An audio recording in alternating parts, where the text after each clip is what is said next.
मधुबन के बाबा, मधुबन के बाबा मुरली वाले, आपका क्या कहना,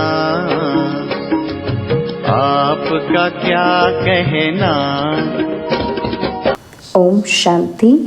आज 24 अक्टूबर 2024 के साकार मधुर महावाक्य हैं। आज मीठे मीठे बाप दादा बोले, मीठे बच्चे, बेहद की अपार खुशी का अनुभव करने के लिए हर पल बाबा के साथ रहो। बाबा ने कहा, मीठे बच्चे, बेहद की अपार खुशी का अनुभव करने के लिए हर पल बाबा के साथ रहो।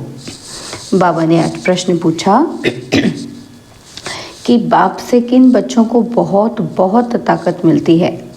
तो उत्तर में बाबा कहते, जिन्हें निश्चय है कि हम बेहद विश्व का परिवर्तन करने वाले हैं, हमें बेहद विश्व का मालिक बनना है, हमें पढ़ाने वाला स्वयं विश्व का मालिक बाप है, ऐसे बच्चों को बहुत ताकत मिलती है। ओम शांति। मीठे मीठे रूहानी बच्चों को व आत्माओं को रूहानी बाप परमपिता परमात्मा बैठ पढ़ाते हैं और समझाते हैं, क्योंकि बच्चे ही पावन बनकर स्वर्ग के मालिक बनने वाले हैं। फिर से सारे विश्व का बाप तो एक ही है, यह बच्चों को निश्चय होता है। सारे विश्व का बाप, सभी आत्माओं का बाप तुम बच्चों को पढ़ा रहे हैं। इतना दिमाग में बैठता है तो कि दिमाग है तमो प्रधान, लोहे का बर्तन, आयरन एज्ड दिमाग आत्मा में होता है। तो इतना दिमाग में बैठता है, इतनी ताकत मिलती है समझने की कि बरोबर बेहद का बाप हमको पढ़ा रहे हैं। हम बेहद विश्व को पलटते हैं। इस समय बेहद सृष्टि को दोजक कहा जाता है। यह जानते हो या समझते हो, गरीब दोजक में है, बाकी सन्यासी साहूकार बड़े मर्तबे वाले बहिश्त में है।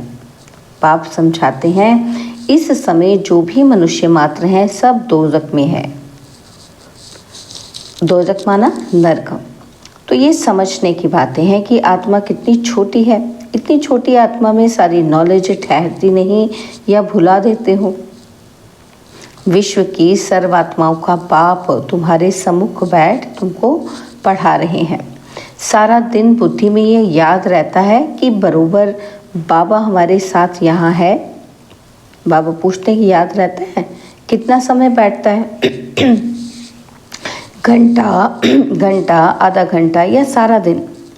ये दिमाग में रखने की भी ताकत चाहिए। ईश्वर परमपिता परमात्मा तुमको पढ़ाते हैं। बाहर में जब अपने घरों में रहते हो तो वहाँ साथ नहीं है। यहाँ प्रैक्टिकल में तुम्हारे साथ है। जैसे कोई का पति बाहर में, पत्नी यहाँ है, तो ऐसे थोड़े कहेंगे कि हमारे साथ है। बेहद का बाप तो एक ही है। बाप सब में तो नहीं है ना। बाप ज़रूर एक जगह बैठता होगा। तो यह दिमाग में आता है कि बेहद का बाप हमको नई दुनिया का मालिक बनाने के लायक बना रहे हैं।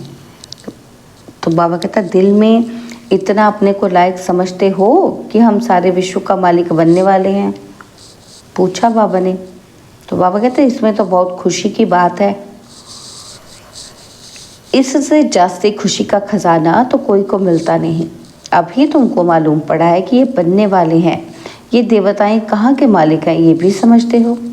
भारत में ही देवताएं होकर गए हैं। यह तो सारे विश्व का मालिक बनने वाले हैं। इतना दिमाग में है, वह चलन है, वह बातचीत करने का ढंग, वह दिमाग है। कोई बात में झट गुस्सा कर दिया, किसी को नुकसान पहुंचाया, किसी की ग्लानि कर दी, ऐसी चलन तो नहीं चलते। तो सत्युग में ये कभी कोई की ग्लानि थोड़ी करते हैं। वहाँ ग्लानि के छीछे ख्यालात वाले होंगे ही नहीं।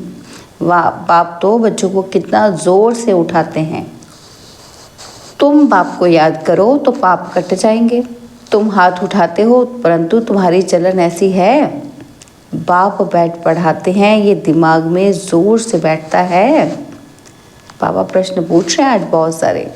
तो बाबा जानते हैं कि बहुतों का नशा सोडा वाटर हो जाता है। सबको इतनी खुशी का पारा नहीं चढ़ता है। जब बुद्धि में बैठे तब नशा चढ़े। विश्व का मालिक बनाने के लिए बाप ही पढ़ाते हैं। यहाँ तो सब हैं पतित, रावण संप्रदाय। कथा है ना, तो राम ने बंदरों की सेना ली, फिर ये किया। अभी तुम जानते हो, बाबा रावण पर जीत पहनाकर लक्ष्मी नारायण बनाते हैं। यहाँ तुम बच्चों से कोई पूछते हैं, तुम फट से कहेंगे कि हमको भगवान पढ़ाते हैं। भगवानुवाच, जैसे टीचर कहेंगे कि हम तुमको बैरिस्टर अथवा फलाना बनाते हैं। निश्चय से पढ़ाते हैं और वह बन जाते हैं। पढ़ने वाले भी नंबरवार होते हैं ना, फिर पद भी नंबरवार पाते हैं। यह भी पढ़ाई है। बाबा एम ऑब्जेक्ट सामने दिखा रहे हैं। तुम समझते हो कि इस पढ़ाई से हम ये बनेंगे। खुशी की बात है ना। ICS पढ़ने वाले भी समझेंगे कि हम ये पढ़कर फिर ये करेंगे, घर बनाएंगे, ऐसा करेंगे। बुद्धि में चलता है। यहाँ फिर तुम बच्चों को बाप बैठ पढ़ाते हैं। सबको पढ़ना है, पवित्र बनना है। बाप से प्रतिज्ञा करनी है कि हम कोई भी अपवित्र कर्म नहीं करेंगे। बाप कहते हैं, अगर कोई उल्टा काम कर लिया तो की कमाई चट हो जाएगी। ये मृत्युलोक पुरानी दुनिया है। हम पढ़ते हैं नई दुनिया के लिए। ये पुरानी दुनिया तो खत्म हो जानी है। सर्कमस्टांस भी ऐसे हैं। बाप हमको पढ़ाते ही हैं अमर लोक के लिए। सारी दुनिया का चक्र बाप समझाते हैं। हाथ में कोई भी पुस्तक नहीं है, ओरली ही बाप समझाते हैं। पहली बात बाप समझाते हैं कि अपने को आत्मा निश्चय करो। आत्मा भगवान बाप का बच्चा है। परमपिता परमात्मा परम धाम में रहते हैं। हम आत्माएं भी वहाँ रहती हैं। फिर वहाँ से नंबरवार यहाँ आते जाते हैं पार्ट बजाने के लिए। ये बड़ी बेहद की स्टेज है। इस स्टेज पर पहले एक्टर्स पार्ट बजाने भारत में, नई दुनिया में आते हैं। ये उन्हों की एक्टिविटी है। तुम उनकी महिमा भी गाते हो। क्या उन्हों को मल्टी मिलियनर कहेंगे? उन लोगों के पास तो अनगिनत अथाह धन रहता है। बाप तो ऐसे कहेंगे ना कि ये लोग क्योंकि बाप तो बेहद का है। यह भी ड्रामा बना हुआ है। तो जैसे शिव बाबा ने इन्हों को ऐसा साहूकार बनाया, तो भक्ति मार्ग में फिर उनका मंदिर बनाते हैं पूजा के लिए। किनका? शिव का। तो पहले उनकी पूजा करते हैं जिसने पूज्य बनाया। बाप रोज रोज समझाते तो बहुत हैं नशा चढ़ाने के लिए, परंतु नंबरवार पुरुषार्थ अनुसार जो समझते हैं वह सर्विस में लगे रहते हैं तो ताज़े रहते हैं, नहीं तो बासी हो जाते हैं। बच्चे जानते हैं कि बरोबर यह भारत में राज्य करते थे तो और कोई धर्म नहीं था, ब्रिटिज्म ही थी। फिर बाद में और धर्म आए। अभी तुम समझते हो कि ये सृष्टि का चक्र कैसे फिरता है। स्कूल में एम ऑब्जेक्ट तो चाहिए ना। सतयुग आदि में ये राज्य करते थे, फिर 84 के चक्कर में आए हैं। बच्चे जानते हैं कि यह है बेहद की पढ़ाई। जन्म जन्मांतर तो हद की पढ़ाई पढ़ते आए हो। इसमें बड़ा पक्का निश्चय चाहिए। सारे सृष्टि को पलटाने वाला, रिजुविनेट करने वाला, अर्थात नरक को स्वर्ग बनाने वाला बाप हमको पढ़ा रहे हैं। इतना ज़रूर है, मुक्ति धाम तो सब जा सकते हैं, स्वर्ग में तो सभी नहीं आएंगे। अब यह तुम जानते हो कि हमको बाप इस विषय सागर विश्यालय से निकालते हैं। अभी बरोबर विश्यालय है। कब से शुरू होता है यह भी तुम जान चुके हो। 2500 वर्ष हुआ जब ये रावण राज्य शुरू हुआ है, भक्ति शुरू हुई है। उस समय देवी देवता धर्म वाले ही हैं, वह वाम मार्ग में आ गए। भक्ति के लिए ही मंदिर बनाते हैं। सोमनाथ का मंदिर कितना बड़ा बनाया हुआ है। हिस्ट्री तो सुनी है। मंदिर में क्या था तो उस समय कितने धनवान होंगे। सिर्फ एक मंदिर तो नहीं होगा ना, हिस्ट्री में करके एक का नाम डाला है। मंदिर तो बहुत से राजाएं बनाते हैं। एक दो को देख पूजा तो सब करेंगे ना, ढेर मंदिर होंगे। सिर्फ एक को तो नहीं लूटा होगा, दूसरे भी मंदिर आसपास होंगे। वहाँ गांव कोई दूर दूर नहीं होते हैं। एक दो के नज़दीक ही होते हैं, क्योंकि वहाँ ट्रेन आदि तो होगी ही नहीं। बहुत नज़दीक एक दो के रहते होंगे, फिर आहिस्ते आहिस्ते सृष्टि फैलती जाती है। अभी तुम बच्चे पढ़ रहे हो, बड़े से बड़ा बाप तुमको पढ़ाते हैं, ये तो नशा होना चाहिए ना। घर में कभी रोना पीटना नहीं है, यहाँ तुमको दैवी गुण धारण करने हैं। इस पुरुषोत्तम संगम युग में तुम बच्चों को पढ़ाया जाता है। यह है बीच का समय, जबकि तुम चेंज होते हो, पुरानी दुनिया से नई दुनिया में जाना है। अभी तुम पुरुषोत्तम संगम युग पर पढ़ रहे हो। भगवान तुमको पढ़ाते हैं, सारी दुनिया को पलटाते हैं, पुरानी दुनिया को नया बना देते हैं। जिस नई दुनिया का फिर तुमको मालिक बनना है। बाप बांधा हुआ है फिर युक्ति बताने के लिए, तो फिर तुम बच्चों को भी उस पर अमल करना है। ये तो समझते हो कि हम यहाँ के रहने वाले नहीं हैं। तुम ये थोड़ी जानते थे कि हमारी राजधानी थी। अभी बाप ने समझाया है कि रावण के राज्य में तुम बहुत दुखी हो। इसको कहा ही जाता है विकारी दुनिया। यह देवताएं हैं संपूर्ण निर्विकारी, अपने को विकारी कहते हैं। अब ये रावण राज्य कब से शुरू हुआ, क्या हुआ, ज़रा भी किसी को पता नहीं है। बुद्धि बिल्कुल तमो प्रधान है। पारस बुद्धि सतयुग में थे तो विश्व के मालिक थे, अथाह सुखी थे। उसका नाम ही है सुख धाम। यहाँ तो अथाह दुख है। सुख की दुनिया और दुख की दुनिया कैसे है, यह भी बाप समझाते हैं। सुख कितना समय, दुख कितना समय चलता है, मनुष्य तो कुछ नहीं जानते। तुम्हारे में भी नंबरवार समझते रहते हैं। समझाने वाला तो बेहद का बाप। श्री कृष्ण को बेहद का बाप थोड़ी कहेंगे, दिल से लगता ही नहीं। परंतु जिसको बाप कहे कुछ भी समझते नहीं। भगवान समझाते हैं कि मेरी ग्लानि करते हैं और मैं फिर तुमको देवता बनाता हूँ। मेरी जितनी ग्लानि की है फिर देवताओं की भी ग्लानि कर दी है। इतने मूढ़मती मनुष्य बन पड़े हैं। कहते हैं भज गोविंद।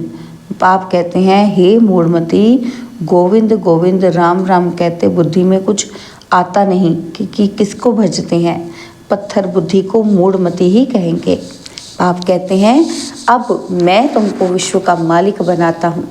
बाप सर्व का सदगति दाता है। बाप समझाते हैं तुम अपने परिवार आदि में कितने फंसे हुए हो। भगवान जो कहते हैं वो तो बुद्धि में लाना चाहिए, परंतु आसुरी मत पर हिरे हुए हैं तो ईश्वरीय मत पर चलें कैसे। गोविंद कौन है, क्या चीज़ है, वह भी जानते नहीं। आप समझाते हैं तुम कहेंगे कि बाबा आपने अनेक बार हमें समझाया है, यह भी ड्रामा में नूंद है। बाबा हम फिर से आपसे ये वर्षा ले रहे हैं। हम नरसिंह नारायण ज़रूर बनेंगे। स्टूडेंट को पढ़ाई का नशा ज़रूर रहता है कि हम ये बनेंगे, निश्चय रहता है। अब आप कहते हैं तुमको सर्वगुण संपन्न बनना है, कोई से क्रोध आदि नहीं करना है। देवताओं में 5 विकार होते नहीं, श्रीमत पर चलना चाहिए। श्रीमत पहले पहले कहती है अपने को आत्मा समझो। तुम आत्मा परमधाम से यहाँ आई हो पाठ बजाने। ये तुम्हारा शरीर विनाशी है, आत्मा तो अविनाशी है। तो तुम अपने को आत्मा समझो। मैं आत्मा परमधाम से यहाँ आई हूँ पाठ बजाने। अभी यहाँ दुखी होते हो तो तब कहते हो कि मुक्ति धाम में जावें, परंतु तुमको पावन कौन बनाए, बुलाते भी एक को ही है। तो वह बाप आकर कहते हैं मेरे मीठे मीठे बच्चों, अपने को आत्मा समझो, देह नहीं समझो। मैं आत्माओं को बैठ समझाता हूँ। आत्माएं ही बुलाती हैं कि हे पतित पावन, आकर पावन बनाओ। भारत में ही पावन थे, अब फिर बुलाते हैं पतित से पावन बनाकर सुख धाम में ले चलो। श्री कृष्ण के साथ तुम्हारी प्रीत तो है। श्री कृष्ण के लिए सबसे जास्ती व्रत नेम आदि कुमारियाँ माताएं रखती हैं, निर्जला रहती हैं। कृष्णपुरी अर्थात सत्युग में जाएं, परंतु ज्ञान नहीं है इसलिए बड़ा हठ आदि करते हैं। तुम भी इतना करते हो कि कोई को सुनाने के लिए नहीं, खुद कृष्णपुरी में जाने के लिए। तुमको कोई रोकता नहीं है। वो लोग गवर्नमेंट के आगे फास्ट आदि रखते हैं, हठ करते हैं तंग करने के लिए। तुमको कोई के पास जाकर धरना मारकर नहीं बैठना है, ना कोई ने तुमको सिखाया है। श्री कृष्ण तो है सत्युग का फर्स्ट प्रिंस, परंतु ये कोई को भी पता नहीं पड़ता। श्री कृष्ण को वह द्वापर में ले गए हैं। बाप समझाते हैं, मीठे मीठे बच्चों, भक्ति और ज्ञान दो चीज़ें अलग हैं। ज्ञान है दिन, भक्ति है रात। किसकी? ब्रह्मा की रात और दिन। परंतु इनका अर्थ ना समझते हैं गुरु, ना उनके चेले। ज्ञान, भक्ति और वैराग्य का राज बाप ने तुम बच्चों को समझाया है। ज्ञान दिन और भक्ति रात, और उसके बाद है वैराग्य। वह जानते नहीं। ज्ञान, भक्ति, वैराग्य अक्षर एक्यूरेट हैं, परंतु अर्थ नहीं जानते। अभी तुम बच्चे समझ गए हो। ज्ञान बाप देते हैं तो उससे दिन हो जाता है। भक्ति शुरू होती तो रात कहा जाता है, क्योंकि धक्का खाना पड़ता है। ब्रह्मा की रात और ब्राह्मणों की रात, और फिर होता है दिन। ज्ञान से दिन, भक्ति से रात। रात में तुम वनवास में बैठे हो, फिर दिन में तुम कितना धनवान बन जाते हो। अच्छा, मीठे मीठे सिकिलदे बच्चों प्रति माता पिता बाप दादा का याद, प्यार और गुड मॉर्निंग। रूहानी बाप की रूहानी बच्चों को नमस्ते। हम रूहानी बच्चों की रूहानी बाप दादाजी को दिलवा जान सिकवा प्रेम से नमस्ते। ओम शांति। प्यारे बाबा, मीठे बाबा, मेरे बाबा, शुक्रिया बाबा, शुक्रिया बाबा, शुक्रिया। धारणा के लिए मुख्य सार है, पहला पॉइंट है अपने दिल से पूछना है। क्या पूछना है? पहला पॉइंट कि बाप से इतना जो खुशी का खजाना मिलता है वो दिमाग में बैठता है। और दूसरी बात, बाबा हमें विश्व का मालिक बनाने आए हैं, तो ऐसी चलन है। बातचीत करने का ढंग ऐसा है कि कभी किसी की ग्लानि तो नहीं करते, और बाप से प्रतिज्ञा करने के बाद कोई अपवित्र कर्म तो नहीं होता है। वरदान है साक्षी स्थिति में स्थित हो, परिस्थितियों के खेल को देखने वाले संतोषी आत्मा भव। साक्षी स्थिति में स्थित हो, परिस्थितियों के खेल को देखने वाले संतोषी आत्मा भव। कैसी भी हिलाने वाली परिस्थिति हो, लेकिन साक्षी स्थिति में स्थित हो जाओ तो अनुभव करेंगे कि जैसे पपेट शो है, रियल नहीं है। अपनी शान में रहते हुए खेल को देखो। संगम युग की श्रेष्ठ शान है संतुष्ट मनी बनना व संतोषी होकर रहना। इस शान में रहने वाली आत्मा परेशान नहीं हो सकती। संगम युग पर बाप दादा की विशेष देन संतुष्टता है। स्लोगन है ऐसे खुशनुमा बनो जो मन की खुशी सूरत से स्पष्ट दिखाई दे। ऐसे खुशनुमा बनो जो मन की खुशी सूरत से स्पष्ट दिखाई दे। ओम शांति।